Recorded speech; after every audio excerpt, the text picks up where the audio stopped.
पाकिस्तान को डरा के नहीं रखा, आपने सबको डरा के रखा है। आपने रॉबर्ट वाड्रा को भी डरा के रखा है, चिदम्बरम को भी डरा के रखा है, आपने सोनिया गांधी को भी डरा के रखा है।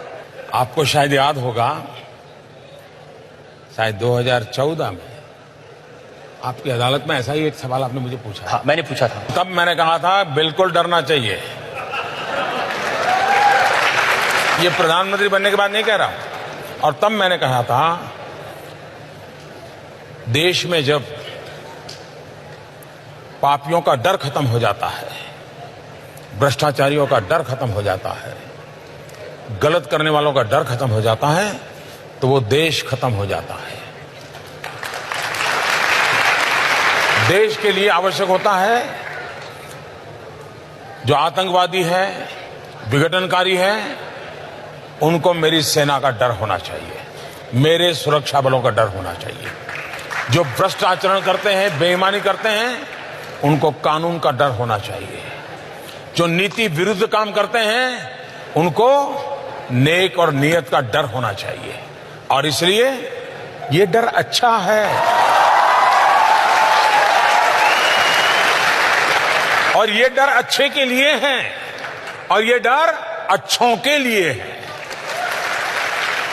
लेकिन ये जो आप कहते हैं कि ये विरोधी दल इकट्ठे हो गए, महामिलावट है, तो ये महामिलावट आपके डर से तो हुई, आपके डर से अखिलेश यादव और मायावती साथ आ गए। आप देखिए, ये सारे लोगों का जरा बराबर एक बार आप एक्सरे निकाल दीजिए। ये वंशवादी लोग हैं, ये सब ऐसे हैं, कोई बेल पर है, कोई कोर्ट के चक्कर काट रहा है, किसी पर कानून की तलवार, और मेरे कारण नहीं, मेरे पहले वाली सरकारों से है, कोई जेल में पड़े हैं, ये सारे लोग हैं। अब उनको ये लगता है कि भाई बचने का रास्ता मिल नहीं रहा है। एक ऐसा आदमी, इसको खरीदा नहीं जा सकता, इस आदमी को दबाया नहीं जा सकता,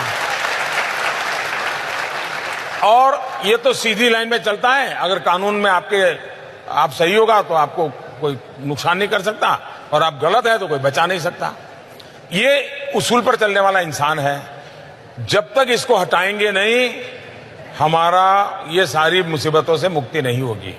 वो देश के लिए उनको कोई परवाह नहीं है, उनकी अपनी मुसीबतों से बचने के लिए ये। अब महामिलावटियों का अब उनको पता है डूब रहे हैं। उत्तर प्रदेश में एक योगी जी ने सब साफ कर दिया उनका। तो उनको लगा यार ये तो मोदी आ रहा है, वो तो योगी था, ये तो मोदी है, हाथ पकड़ो यार वरना मर जाएंगे। तो ये बचने के लिए, जैसे तिनका, ये हाथ पकड़ने के लिए बचने के लिए हाथ पकड़ने की कोशिश करते हैं। लेकिन उनका कैरेक्टर क्या है, थोड़ा सा भी उनको आभास हो जाए हाँ आप बच गए, तो तुरंत टांग पकड़ करके खींचते हैं, हाथ छोड़ देते हैं, टांग पकड़ते हैं।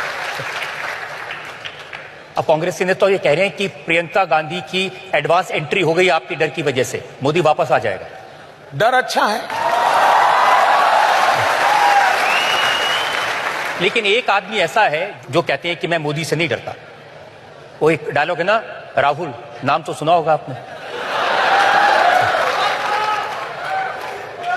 वो कहते हैं कि मोदी जी मेरे सामने ठहर नहीं सकते।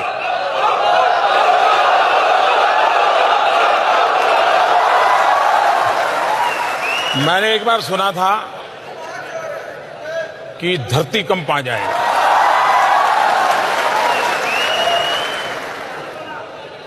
तो मैं उस दिन पूरा दिन पार्लियामेंट में बैठा। मैंने कहा हो सकता है घंटे के बाद आए, 2 घंटे के बाद आए। बड़ा इंतजार किया जी, नहीं आए। अब उनके भाषण हम रोज सुनते हैं, रोज भाषण में ये कहते हैं, देखा मोदी डर गए, देखा मोदी जी का चेहरा छोटा हो गया, देखा मोदी जी मुस्कुरा नहीं रहे। अगर कोई मेरे लिए इतना समय निकालता है तो अच्छी बात है।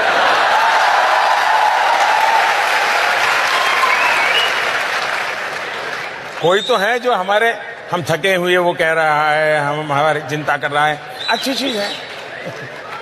रोज कहते हैं जी कि चौकीदार चोर है, रोज कहते हैं।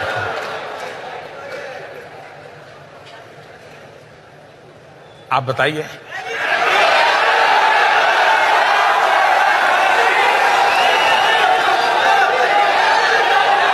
हिंदुस्तान के किसी भी कोने में पूछ लेना, मुझे पूछना ही नहीं पड़ेगा। और ये उनके जो भाषण है चुनाव में वो यही है, चौकीदार चोर है, और अनिल अंबानी की जेब में नरेंद्र मोदी ने 30,000 करोड़ रुपए डाल दिए। मैंने कभी सुना 1,30,000 करोड़, कभी सुना 40,000 करोड़, कभी सुना 80,000 करोड़।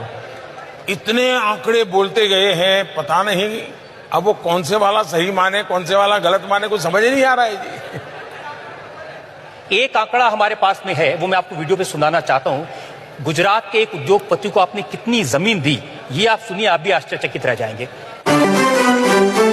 नरेंद्र मोदी जी ने गुजरात में 43,000 करोड़ एकड़ आपसे छीनकर मुंद्रा में एक उद्योगपति को देते हैं।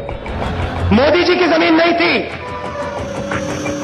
गुजरात के किसानों की, गुजरात के गरीब लोगों की, गुजरात के आदिवासियों की जमीन थी।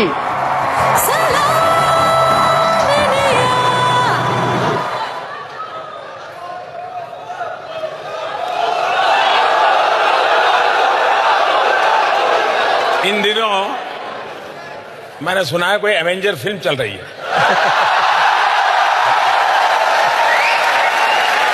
और कहते हैं कि भिन्न भिन्न ग्रहों के लोग उसमें शामिल होते हैं। हो सकता है कि जो एवेंजर फिल्म वाला स्क्रिप्ट राइटर होगा ना, उसने जब दुनिया के ब्रह्मांड के सभी लोग की साइज क्या है वो अपने स्क्रिप्ट के लिए शायद लिखा होगा आंकड़ा, वो शायद इनकी टोली में आ गया होगा। उनका एक नया 72,000 रुपए सालाना देंगे गरीबों को। उनके गुरु को मीडिया वालों ने पूछा तो गुरु ने कहा कि मिडिल क्लास सेल्फिश हैं, मिडिल क्लास स्वार्थी हैं, हम मिडिल क्लास पर टैक्स लगाएंगे, मिडिल क्लास से पैसे निकालेंगे और उस पैसों से हम ये योजनाएं चलाएंगे।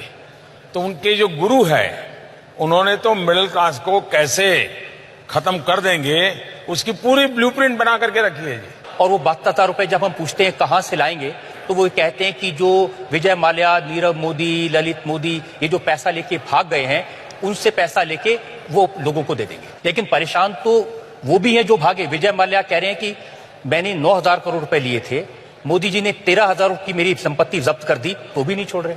मैंने कानून बनाए हैं, कोई बच नहीं पाएगा।